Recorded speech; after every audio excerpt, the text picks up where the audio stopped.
ahora sí. Gonzalo, gracias por estar estos minutos. Gonzalo Gimiot, abogado, activista en derechos humanos, gracias por acompañarnos. Hay varias preguntas, hoy sobre todo que se celebra el Día Internacional de los Derechos Humanos. Yo creo que voy a comenzar por alguna de las frases que le escuché a la madre de Génesis Carmona. ¿Por qué no existe ningún detenido de los que presuntamente pudiesen estar implicados en los asesinatos que se cometieron en las protestas que comenzaron en Venezuela en febrero de este año? En el caso de Geraldine Moreno, que también hay fotografías, hay testigos. En el caso de Marvinia Jiménez, hay videos donde se ve, por ejemplo, a la funcionaria como la golpea. Allí está la madre de Génesis Carmona diciendo nombres, además, de quienes pudiesen estar involucrados. ¿Por qué no hay detenidos? Mira, la respuesta de Ciudadanía lamentablemente es muy dolorosa, y es que en nuestro país desde hace ya casi 16 años el sistema de justicia se dedica a lo que no debe dedicarse. Es decir, los tribunales, los jueces, la fiscalía, las policías, en vez de dedicarse a proteger a los ciudadanos, a garantizar el libre ejercicio de nuestros derechos, lo que se dedican es a apuntalar al poder político, fundamentalmente siguiendo las instrucciones del poder ejecutivo. Y definitivamente también ha servido, y esto no es solo ahora, sino también ha ocurrido en otras oportunidades, como pasó, por ejemplo, durante los sucesos de abril, ha servido el poder judicial para consolidar lo que es la mentira oficial sobre las graves violaciones a los derechos humanos que están teniendo lugar en nuestro país. Estos jueces, estos fiscales, estos policías no sirven para proteger a la ciudadanía, por el contrario de lo que se ocupan, de lo único que se ocupan es de tratar de apuntalar las versiones oficiales sobre los hechos que, como ya te dije, no son verdades, son mentiras oficiales que están dirigidas ¿a qué? A buscar la impunidad, no solamente de los autores directos de estas violaciones graves a los derechos humanos, sino también de los propios agentes del Estado que los encubren, y también en última instancia del Estado mismo, para que el Estado no sea señalado como responsable de graves violaciones a los derechos humanos. Eso es lo que está pasando aquí en el país en relación a esas investigaciones. Yo, por ejemplo, quiero rescatar, para compararlo y para que lamentablemente veamos cuál es la realidad que estamos viviendo, lo que sucedió, por ejemplo, en relación a los sucesos de abril de 2002. Al día de hoy, quitando la injusta condena contra los funcionarios de la Policía Metropolitana y los comisarios Vivas, Forero y Simonovic, que es una condena absolutamente distanciada o disociada de la realidad, no existe ni una sola persona presa del oficialismo, de los más de 60 personas que fueron captadas en videos y en fotografías disparando contra donde estaba la manifestación opositora. No hay ni uno solo de ellos detenido, ni siquiera procesado. Eso es un poco lo que está buscando el poder que ocurra también en estos acontecimientos, en estos hechos que tuvieron lamentablemente lugar en el país desde el mes de febrero hasta ahora, y que lamentablemente siguen en curso. Sin justicia, es decir, sin poderes que den garantías a los ciudadanos, ocurre entonces lo que pasa, por ejemplo, con la madre y las hermanas de Génesis Carmona, que tienen que ir fuera para poder dar los nombres de los presuntos implicados o pedir atención por parte de organismos internacionales. Sí, definitivamente tiene que ser así. De hecho, la labor que hacemos en el Foro Penal Venezolano, primero es, bueno, la de agotar las instancias internas, que sabemos que lamentablemente en estos casos pues no conducen a nada, pero desde allí tenemos que partir pues a las instancias internacionales, en las que sí se les presta oídos a las ONG y a las víctimas de las violaciones graves de estos derechos humanos, y en las que sí definitivamente el Estado tiene que jugar contigo en un nivel de tú a tú, es decir, en un nivel de igualdad, en el que todo el abuso, todo el poder que puede ejercer abusivamente contra ti en las instancias nacionales, pues queda desarticulado. Eso es la única vía que en este momento lamentablemente tenemos en el país, es la vía de las instancias internacionales. Por eso es que la gente recurre a esas instancias, por eso es que se acude a esos organismos. ¿Por qué? Porque allí sí se nos presta atención, allí la verdad no puede ser tergiversada ni manipulada por el poder, y allí definitivamente la justicia, que en Venezuela en este momento está negada, si es posible. Diferir los procesos, por ejemplo, de la jueza Afiuni, de Zairán Rivas y otros estudiantes, ¿es también una violación a los derechos humanos? Sí, es una violación a las garantías de una justicia expedita, a las garantías que rigen el debido proceso, pero más allá de eso, Yania, yo escuchaba la primera parte de la entrevista con lo que se estaba mencionando en relación a la jueza Fiuni, y yo quiero recordar que esto ya ha pasado antes también en otros casos, y es una estrategia muy perversa del poder en Venezuela, que es que como no le interesa llegar a la verdad en los procesos penales, se supone que los procesos penales son para determinar la verdad de los hechos y para determinar si hay responsabilidades penales sobre determinados sucesos. Como no le interesa al poder que se sepa la verdad y lo que le interesa, por el contrario, es mantener esa espiral de miedo, de intimidación contra la población que se queja contra el poder, lo que hacen es convertir a los procesos en sí mismos en castigos, extendiéndolos indebidamente. Tienes tú, por ejemplo, el caso de la doctora María Lourdes Afiuni, pero también podemos recordar que el juicio injusto contra los comisarios Vivas, Forero y Simonovic y los PM se extendió también, fue el juicio más largo en ese momento de toda la historia republicana de Venezuela, pero también está pasando lo mismo con los jóvenes, por ejemplo, que fueron detenidos en el campamento de la Plaza Sadel, entre ellos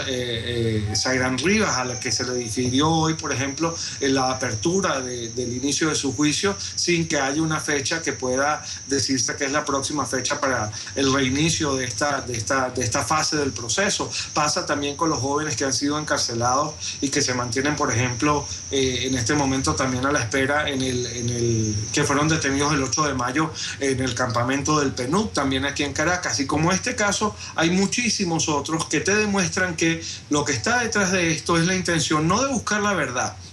no de hallar lo que sea jurídicamente viable, ni de respetar mucho menos la Constitución y las leyes, sino la intención de convertir al proceso en sí mismo en un castigo que además es indefinido porque te mantiene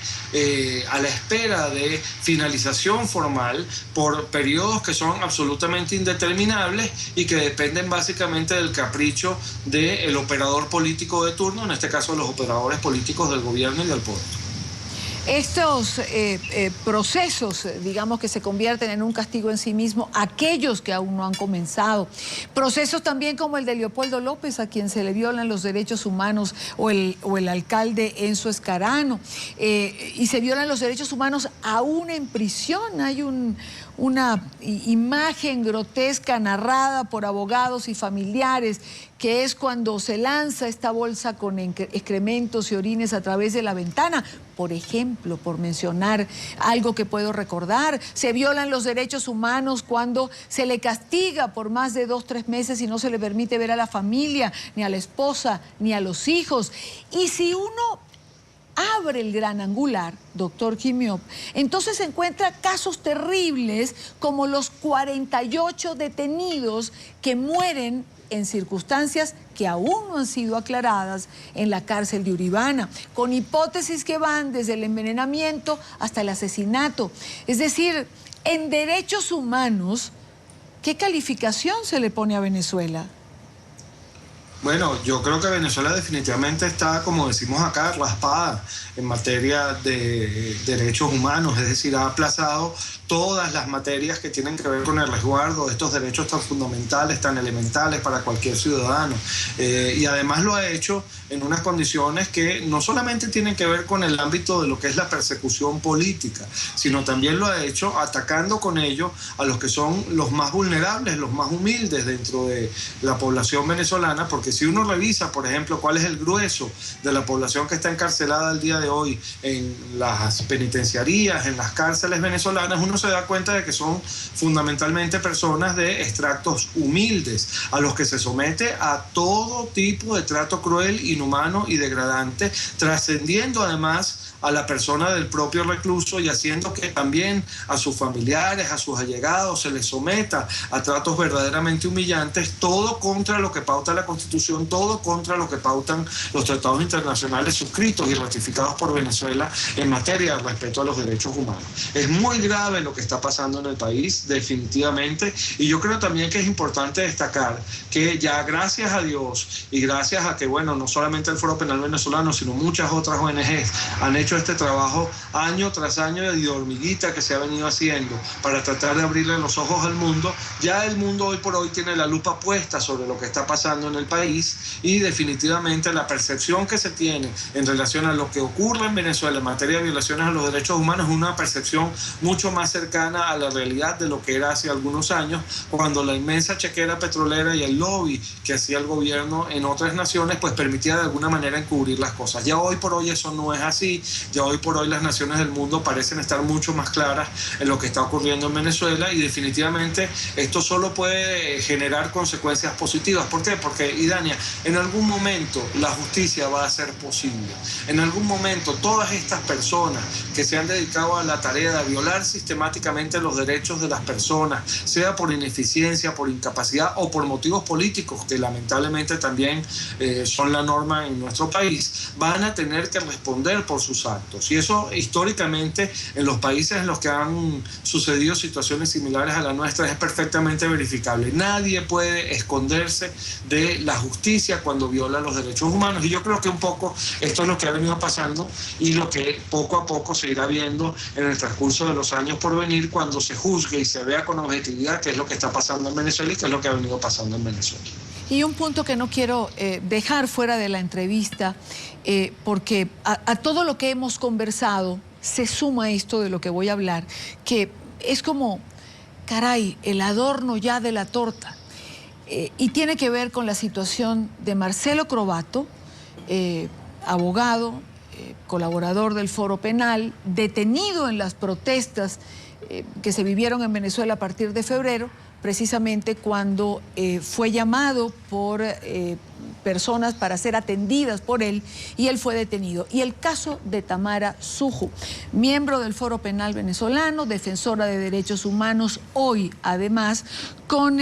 asilo otorgado por la República Checa. Creo que no solamente la circunstancia de los derechos humanos, sino la persecución a quienes son defensores reconocidos de los derechos humanos. Sí, eso está pasando, Idania. Nosotros somos continuamente víctimas de descalificaciones, de ataques, incluso de amenazas por parte no solo del poder, sino de personas que se dicen afectas al poder. Y esto definitivamente complica mucho el ejercicio de la profesión, no solo de abogados, sino del activismo de los derechos humanos en el país. El caso de Marcelo Crobatto es muy lamentable. Él es un activista del Foro Penal que voluntariamente y de manera gratuita, como asistimos nosotros siempre a la gente en estos casos, estaba prestando su asistencia en un allanamiento, y por prestar esa asistencia en ese allanamiento pues fue privado de su libertad. Hasta el día de hoy permanece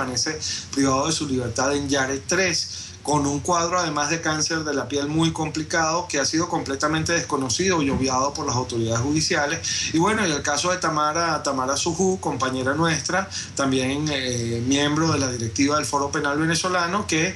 ante las amenazas directas que recibió de personajes tales como Diosdado Cabello y el mismo Rodríguez Torres en su momento cuando era ministro de Interior y Justicia, y ante el peligro a su vida y a su integridad que eso significaba, tuvo que pedir asilo en otro país, y bueno, y está continuando su activismo de derechos humanos desde la República Checa. Nosotros, sin embargo, no nos amilanamos. Nosotros pensamos que el país vale la pena, que esto vale la pena seguirlo luchando, porque, como te decía antes, Idana, la historia lo demuestra. Las personas que violan los derechos humanos al final no quedan impunes. Estas son carreras, sí, eso sí, de resistencia, no de velocidad. Hay que irlo registrando